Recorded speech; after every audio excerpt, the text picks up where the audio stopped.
The body is not meant for flying. நம்மளோட உடல், okay மனித உடல் வந்து தரையில் நடப்பதற்காக மட்டுமே படைக்கப்பட்ட ஜீவராசிகள், ஜந்துக்கள். ஆமா நமக்கு வந்து திடீர்னு பறக்கணும் அப்படின்னா வந்து அதுக்கான இதில் வந்து உடற்கூறுகள் வந்து நமக்கு வந்து இல்லை. ஏன்னா கீழே இருக்கும்போது ப்ரெஷர் கண்டிஷன்ஸ் வேறு, மேலே வரும்போது அதோட ப்ரெஷர் கண்டிஷன்ஸ் வேறு. ஒன்லி பறவைகளுக்கு மட்டுமே பறக்கக்கூடியது. இவ்வளோதான் இந்த பாடினால தாங்க முடியும். ஒரு ஃப்ளையிங்கே பண்ணாலும் இது பண்ணாலும் நீங்கள் 8 மணி நேரம் 10 மணி நேரம் எங்கள் டியூட்டியில் லேண்டில் நீங்கள் பண்ணலாம்.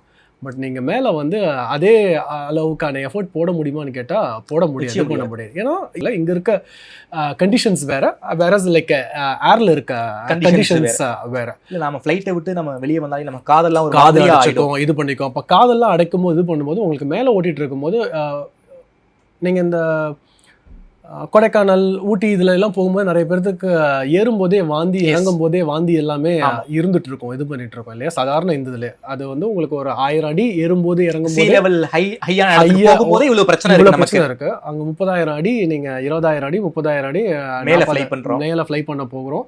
அப்போ அந்த இடத்துல வந்துட்டு இருக்கு, நான் வந்து ஃப்ளை பண்ணிட்டு இருக்கேன், இப்போ எனக்கு வந்து ஒமட்டுது, எனக்கு வாந்தி வருது, எனக்கு கொஞ்சம் தலை சுத்தலா இருக்கு, கொஞ்சம் ஓரம் கட்டிட்டு நான் படுத்துக்கிறேன், இது பண்ணிக்கிறேன்.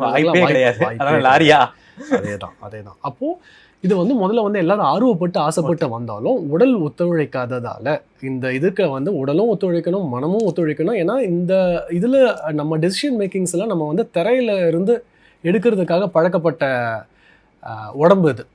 இப்போ நீங்க மேல போகும்போது உங்களை டெசிஷன் மேக்கிங்கும் பயாலஜிக்கலா எல்லாமே உங்களுக்கு வந்து மாறும். உங்களுக்கு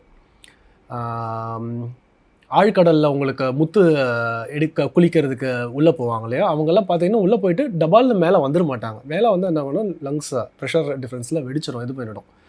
அந்த மாதிரி உங்களுக்கு மேலே போகும்போது இங்கே இருக்க ப்ரெஷர் கண்டிஷன்ஸ் வேறு, மேலே இருக்க ப்ரெஷர் கண்டிஷன்ஸ் வேறு. அப்போ உள்ளே இருக்க சின்ன சின்ன கேப்லரிஸு, வெயின்ஸு, அதுக்குள்ளே இருக்கக்கூடிய பயாலஜிக்கல் ஃபேக்டர்ஸ்லாம் வந்து வேறு மாதிரி இருக்கும். கீழே நீங்கள் 2 மணி நேரம் ஒரு டியூட்டி பண்ணுறதுக்கும், கீழே ஒரு 8 மணி நேரம் டியூட்டி பண்ணுறதுக்கும், மேலே உங்களுக்கு 2 மணி நேரம் பண்ணுறதுக்குமே இதாகும். பாடி வந்து உங்களுக்கு வந்து அவ்வளவு டயர்ட் ஆகும் தான். பாடி டயர்ட் ஆகும்போது உங்கள் டெசிஷன் மேக்கிங்ஸும் வந்து ரொம்ப டயர்ட் ஆகும், அதாகும். அப்போது அந்த ஃப்ளையிங் வந்து வெறும் மிஷினை மட்டுமே நம்பி இருக்கான்னு கேட்டால் மிஷினை மட்டுமே நம்பி இருக்கிறது கிடையாது. ஃப்ளையிங் ஆட்டோமேட்டிக்காக ட்ரோன்ஸ் எல்லாம் பறக்குது இல்லையா, வெறும் ட்ரோன்ஸ் நம்ம அது மட்டும் இல்லை. அங்கே வந்து அங்கே ஹியூமன் பீயிங்கோட இன்ட்ராக்ஷன் இருக்குது. இன்ட்ராக்ஷன் அவர் தான் அங்கே இதை ஃப்ளை பண்ணுறாரு, லிட்டரலாக ஃப்ளை பண்ணுறாரு. அப்போ அந்த இடத்துல வந்து ஃபஸ்ட்டு ஒரு பைலட் வந்து ஏவியேட் பண்ணணும், அப்புறம் நேவிகேட் பண்ணணும், அப்புறம் கம்யூனிகேட் பண்ணணும். இதுதான் ஆர்டர். ஏவியேட்